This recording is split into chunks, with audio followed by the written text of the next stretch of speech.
How does CV reach the recruiter? CV may reach the recruiter in three ways. First is inviting job applications through advertisement. You may give an advertisement on some social platform or in newspaper, and the job seekers will go through the advertisement and will apply for the same. And the second source is CV database search. It may be that you may be having some data of CVs of the persons which are working in your organization. Suppose you want to recruit a person for the post of sales manager, and there may be many persons in your sales department who may be performing well and can be promoted to the cadre of sales manager. So you can go through the database which may be available in your organization, and you can go through the same and find out the suitable candidate which may be appointed for the said post. Next database may be that there are many sites which are available online which may provide or are providing the resumes of job seekers. You can also go through that database of that sites to find out the suitable candidate. Next, third point is recommendations and referrals.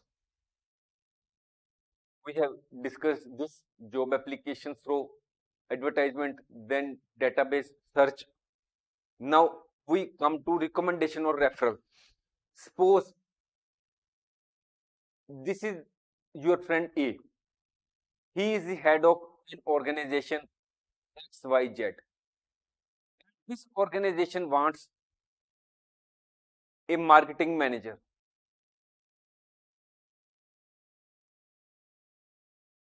and you are his friend B. Now the head of XYZ organization tells you that he requires a marketing manager. It is possible that you may be having another person C as your friend. You are having a friend named C, and he is MBA, Master in Business Administration, and he has performed in many MNCs or many other reputed organizations, and you think that he can be the best person for this job. You can recommend his name. You being B can recommend the name of C to A. This is recommendation or referral. Now A believes you that you will recommend only a good person to him, because you will recommend the name of only that person to whom you trust. Recommendations and referrals will be reviewed the longest of these three methods. It means that whenever a job application or resume comes through recommendation or referral, such as when your friend or relative or other known person recommends the name to you of another third person, then that resume or job application will be having more time drawn from the prospective employer. This is another point. Only on average, only 11% of the applications applicants are considered suitable for the roles they are applying to. It means that most of the persons are not eligible for the jobs, for job descriptions they are applying. They simply apply. They do not see that whether they are eligible or not. An important question: when to send your job application via email? As per a research, Mondays are best.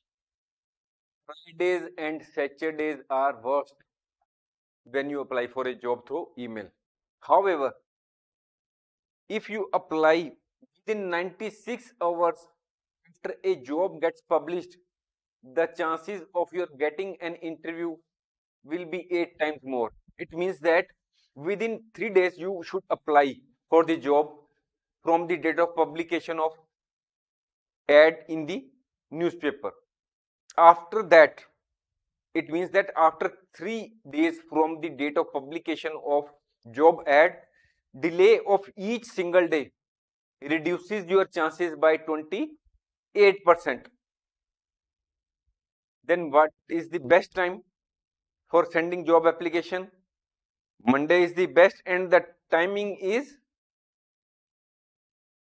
between 6 and 10 a.m. That is in the mornings between 6 and 10.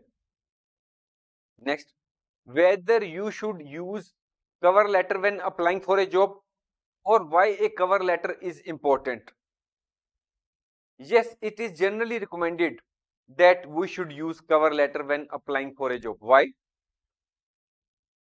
A cover letter provides you an opportunity to highlight your relevant skills and qualifications and explain why you are a good fit for the job you are applying for.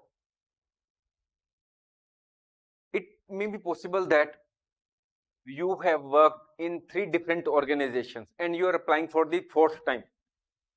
When you are writing the biodata, you will mention only the work experience that I have worked in 3 different organizations.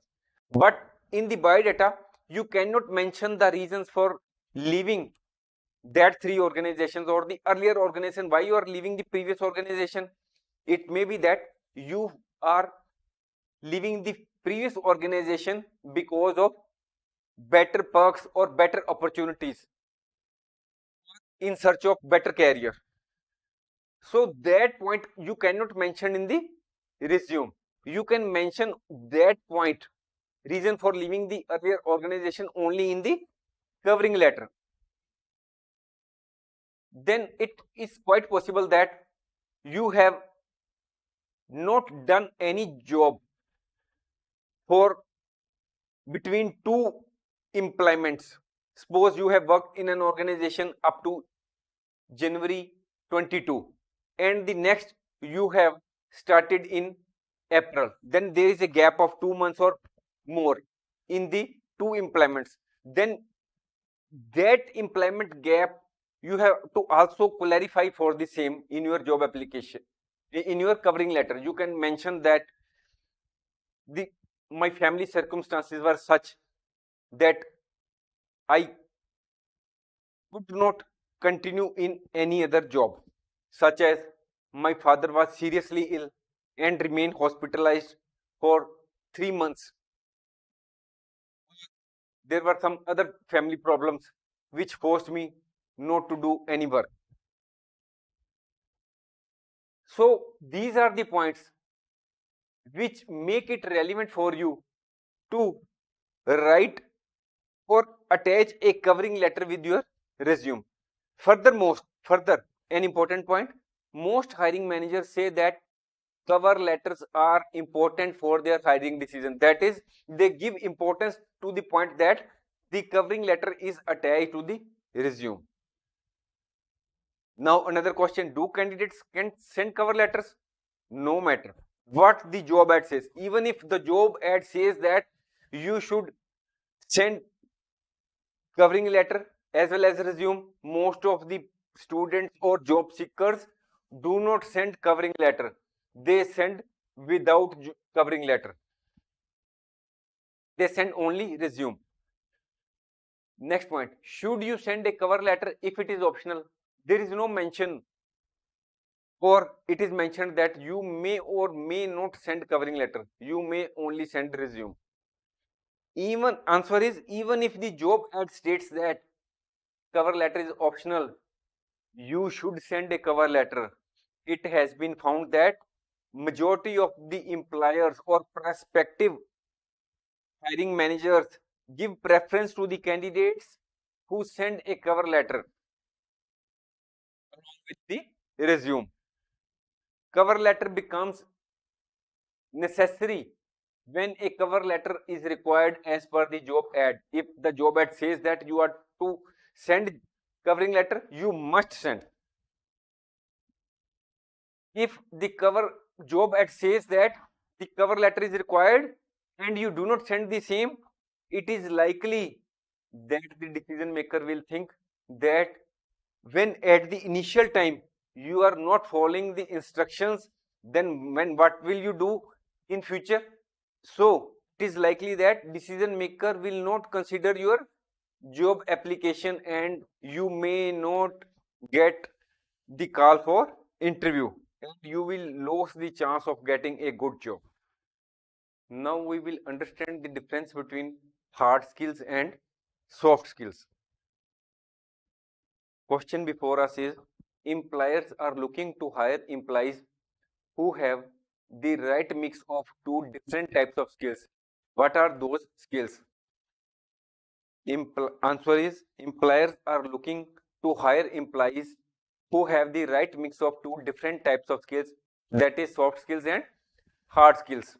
Then what is the meaning of hard skills? Hard skills are those skills that you learn through specialized education or training. It is quite possible that you may have learned many computer languages, so this is your hard skill. You may have specialization in any other field which you may have got through special training or through some special technical education. That skill falls in the category of hard skill. Some examples of hard skills are proficiency in industry related software, fluency in a foreign language, medical or scientific knowledge, that is nursing, lab techniques, etc. Then digital marketing, SEO, social marketing, social media advertising, etc. Hard skills are usually teachable. That is, these skills can be taught. These skills are often quantifiable. That is, you can quantify the same. Now, what are the soft skills? Soft skills are the abilities you can apply to almost any position. Whether you are a professional or any other person, you can apply the soft skill to any job which you are holding. Soft skills are typically personality traits and therefore extremely valuable to the employers. Soft skills are also known as social skills. Some examples of soft skills are communication skills, leadership, teamwork, adaptability, problem solving, time management, how to manage the different jobs, how to give time as you have a lot of work to do before you, how to manage yourself, self management. These are all soft skills which you require or which may help you in performing your job, whether you are holding any technical position or a normal position. If you possess many hard skills, it increases your value and competitiveness in the job market. But at the same time, it is also important for you to develop soft skills to communicate, cooperate, and lead in the workplace. Workplace means any place such as office, factory, workshop, studio, shop, plant, where we work. Then these are the 13 useful tips for creating a well-crafted resume. We will discuss the same in our next course. Now this is another important question. How much time do recruiters spend on reading CVs? We will also discuss the same in our next course. Now we will conclude this course. Resume writing is an important part of job search process. Use an effective format. Keep it up to date.